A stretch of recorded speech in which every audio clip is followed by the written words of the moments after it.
I never want to imitate anything that anyone else has ever done. I think there's obviously qualities about this character that are going to be similar, but this is my interpretation of the character, and and I'm aware of how much people care about this character in this world. So, I just tried to do what I thought was most truthful. Is season 4 for The Witcher not looking good so far when it comes to the reviews? When it comes to the critics, right now they're at 55%. But when it comes to the fans, 19% on Rotten. The night everything collapsed, Netflix was already in panic mode.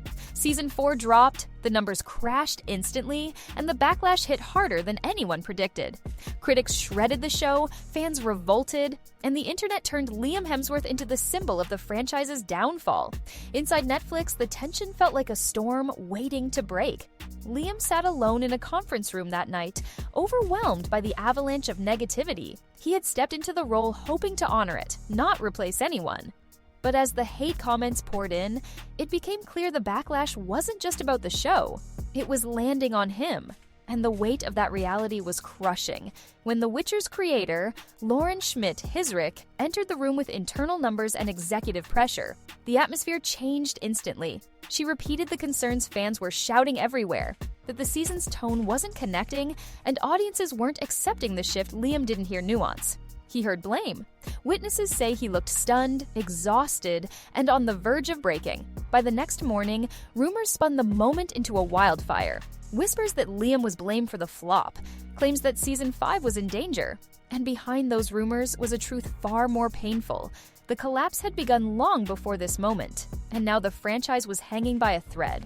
A little daunting as well. I definitely felt like there was a responsibility to the fans and anyone that's watched this show before, and it definitely wasn't lost on me that people cared about this world so much and these characters, and I think it just motivated me to make sure that I understood where this character was at coming into my journey and where he'd been and what his motivation was moving forward. And I guess bringing in a new White Wolf at this point in the season, a bold move and a tall order for Liam. And of course, he wanted to honor the character that had already been set up because he knows that he's stepping into a role. But at the same time, he wanted to make sure that his performance was authentic, that it felt like him, that he wasn't playing and mimicking anything. And so Liam entered The Witcher determined to make the role his own, not mimic Henry Cavill. But from the moment he appeared on screen, comparisons flooded social media. Fans didn't ease into the transition. They rejected it instantly. Reviews questioned the tone, the writing, and the direction. But most of the anger hit Liam. Even scenes he worked hardest on were turned into memes and criticism. Rotten Tomatoes delivered the harshest blow, the lowest score in the series' history. The fandom declared the show dead, and Liam became the face of their frustration. It wasn't fair, and it wasn't accurate. But it was happening fast and deep inside Netflix. The pressure to find someone to blame was building. But the truth is, the warning signs were already there. Let me ask you guys something. Are you excited for Witcher Season 4? Isn't it out right now on Netflix? Just coming out, and the reviews have started to drop. So because I looked on Rotten Tomatoes, and bear in mind, given the backlash, I would expect a little bit of review bombing. So people who haven't seen it but who hate the concept. Oh no, you're behind, Drinker. It's down to, has it changed? It's down to 70. Millions of people are canceling their Netflix subscriptions. Why Netflix stock is absolutely tanking right now. I mean, it is just collapsing totally in the red. And you can see that it is on a massive downward slope this month. It's cratering. Why is that happening? Months before release, Netflix saw early test results showing audiences didn't connect with the new tone. Focus groups said the story felt disconnected from the books and lacked emotional depth. Creatives raised concerns, but deadlines were tight, and leadership insisted the brand was strong enough to survive any criticism. This confidence became the series' downfall. Instead of slowing down or adjusting direction, production kept moving forward. Executives underestimated how deeply fans valued consistency and how strongly they'd respond to change. When Henry Cavill left, the foundation was already weak. The recast only exposed the cracks. By the time the season premiered, the collapse was set in motion, and when episode 1 aired, everything broke open. The Witcher 4 premiere didn't just disappoint, it imploded. TikTok edits comparing Henry and Liam went viral within hours. Reaction videos mocked key scenes. Fans labeled the new season unrecognizable. Critics echoed the sentiment, attacking everything from pacing to dialogue. Most devastating of all were the viewing statistics. Drop-off rates skyrocketed. Engagement tanked. Analysts inside Netflix watched dashboards flash red as the numbers fell more sharply than any prediction. The franchise wasn't slipping. It was crashing. And while the internet mocked him, Liam sat alone absorbing every message, every meme, every headline naming him the problem. Inside Netflix, frustration turned into desperation. The pressure inside the Netflix building was suffocating. Executives flooded conference rooms demanding immediate answers. Why were drop-off rates so high? Why did critics attack the writing? Why was the audience abandoning the franchise they once defended? Every question pointed to someone: writers, directors, marketing, casting. But eventually, the narrative shifted toward the one decision everyone feared: the recasting of Geralt. Lauren Schmidt-Hissrich found herself in the center of the storm. She defended the scripts, the creative direction, and the story choices. But as numbers dipped lower and backlash intensified, executives began questioning everything, including her leadership. This wasn't normal pressure. This was survival pressure, and she felt it tightening with every email, every call, every analytics report flashing red staff members whispered about who would be blamed. Some argued the writing drifted too far from the books. Others insisted Netflix rushed production. Several pointed fingers at the creative tone shift. But one rumor kept resurfacing in executive hallways: the audience isn't accepting Liam. The tension grew so thick that even crew members avoided eye contact. People walked faster, talked quieter, and braced themselves for a meltdown. And it arrived exactly when two exhausted people were pushed to their breaking points, because then came the confrontation that changed everything. Late that night, Liam sat alone in a dim conference room. His phone buzzed nonstop with brutal comments, memes, and comparisons he couldn't escape. Every fresh thread felt like another cut. He wasn't angry, he was overwhelmed. He wanted to honor the character, but the world had made up its mind before he spoke a single line. And now, it felt like all the blame was landing on his shoulders. The door opened, and Lauren stepped inside, carrying the weight of a collapsing franchise. She didn't enter to attack him. She entered out of exhaustion, stress, and pressure boiling over from executives demanding accountability. But the moment she repeated what the audience was saying, their rejection, their disappointment, their frustration, Liam heard only one message: they're blaming me. Witnesses said Liam's face fell instantly, like the ground dropped from under him. His voice cracked when he asked, "So this is on me?" Lauren tried to clarify, tried to explain it wasn't personal, but the words were already lodged in the air like daggers. The tension grew thick, silent, devastating. Liam fought to keep his emotions in check, but exhaustion pushed him to the edge. Insiders later described him as shaking, overwhelmed, and on the verge of tears. And then came the moment that would spiral out of control. Someone outside the room overheard fragments of their exchange. Not the context, not the details, just enough to spark the most explosive rumor in the fandom's history. And when that rumor hit the internet, everything exploded. By sunrise, the internet had already transformed whispers into a wildfire. An anonymous Reddit post claimed a crew member overheard a heated argument between Liam and Lauren, saying the creator blamed him directly for the flop. No evidence, no audio, not even a timestamp. But the fandom didn't care. They were already angry, already polarized, already hungry for answers. The rumor gave them a villain, and they latched onto it instantly. TikTok made it worse. Users reenacted the supposed confrontation word for word, using dramatic music and shaky camera angles. Others used AI voice filters to create fake audio clips of Liam breaking down, spreading them as if they were real leaks. YouTube thumbnails screamed things like, "Witcher meltdown caught on camera," and "Creator destroys Liam." The fake drama traveled faster than the truth ever could.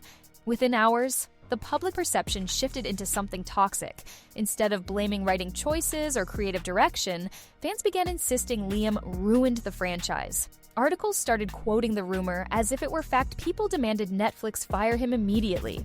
Comment sections filled with accusations that he wasn't fit for the role, that he couldn't carry the legacy, that the show collapsed because he wasn't Henry. Liam saw every bit of it. He hadn't done anything wrong. But now he was the center of the biggest Witcher controversy since the franchise began, and while the fandom spiraled, Netflix watched silently, refusing to deny or defend either side. That silence would cost them everything. Because the rumor didn't just damage reputations, it began dismantling the future of the series. The backlash didn't just hurt feelings, it hit the business hard. Two major sponsors pulled out of their promotional partnerships within 48 hours, citing strategic restructuring, but everyone inside Netflix knew the truth. They didn't want their brands tied to a public disaster. Marketing budgets were slashed almost overnight, plans for cast interviews were canceled, red carpet events were shelved, and the once hyped global push for Season 4 evaporated. The publicity machine shut down like someone hit an emergency stop button. Netflix's PR team drafted statements, but none survived past the approval desk. Anything they said risked inflaming the fandom even more. Internally, Season 5's production updates froze. Emails were marked pending, calls were postponed, and financial departments quietly shifted resources toward other projects. Some team members whispered that Season 5 was dead without being declared dead. Others said Netflix was waiting for the heat to die down. But the truth was darker. Executives were looking for the easiest place to cut losses, and The Witcher was suddenly at the top of the list. Crew members felt the change immediately. Schedules paused, meetings disappeared, departments were told to stand by indefinitely. And while the staff scrambled to stay optimistic, the internal numbers were unforgiving. The backlash didn't fade, it grew. Every day brought new criticism, new conspiracies, new petitions calling for a reboot.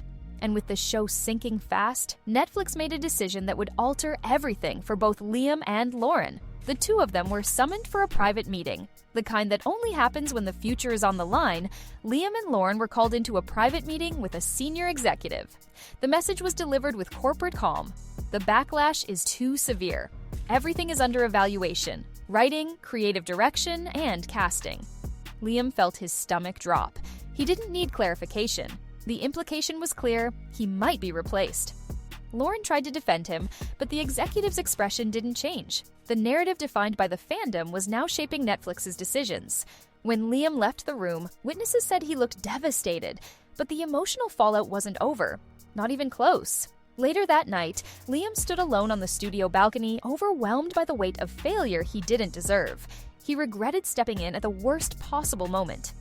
Into a war he didn't start. The comments, the comparisons, the rumors. It finally broke him. Inside, Lauren sat staring at old Witcher photos, realizing that no amount of creative vision could compete with the audience's expectations. The fans didn't just want a good season, they wanted the world they remembered, and she had moved too far away from it. Both came to the same painful understanding. The franchise was slipping away. Netflix never released a public statement. They didn't need to. Inside the company, everyone already saw the writing on the wall. Season 5's development files were labeled on hold indefinitely. Multiple departments shifted resources to new projects. Key production members were quietly reassigned.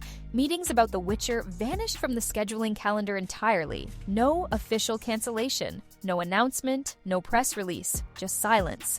The kind of silence that means the decision has already been made behind closed doors. Executives began using phrases like non-priority, creative reevaluation, and resource redirection. In streaming language, these phrases all mean the same thing. The series is done without fan trust, without strong numbers, and without a lead the audience unanimously embraced. Netflix simply couldn't justify another season. For Liam, the news was devastating. For Lauren, it was the end of a chapter she'd poured years of her career into. For the fandom, it was the moment they realized nostalgia can resurrect a legend, but it can also bury a franchise. And just like that, Witcher 4 became the season that broke everything. And Witcher 5, it became the season that would never be. In the end, it wasn't just a recast, a flop, or a rumor that destroyed the franchise. It was the perfect storm created by years of drifting away from the source material, a fandom already on edge, and a backlash so fierce it consumed everything in its path. Liam Hemsworth didn't walk into a role. He walked into a battlefield already burning. And when the flames reached their peak, both he and the creator were left standing in the ruins of a series that once felt unstoppable. Their confrontation wasn't a fight. It wasn't blame. It was two exhausted people carrying the weight of expectations no one could meet. But the internet twisted it, magnified it, and weaponized it until the rumor felt more real than the truth. And in that chaos, Netflix made its quiet, devastating choice. Now the Witcher universe stands at a crossroads, its future uncertain, its legacy fractured, and fans are left with a haunting question. Not about what went wrong, but whether a world built on magic could ever survive losing the one thing it needed most, the trust of the people who loved it.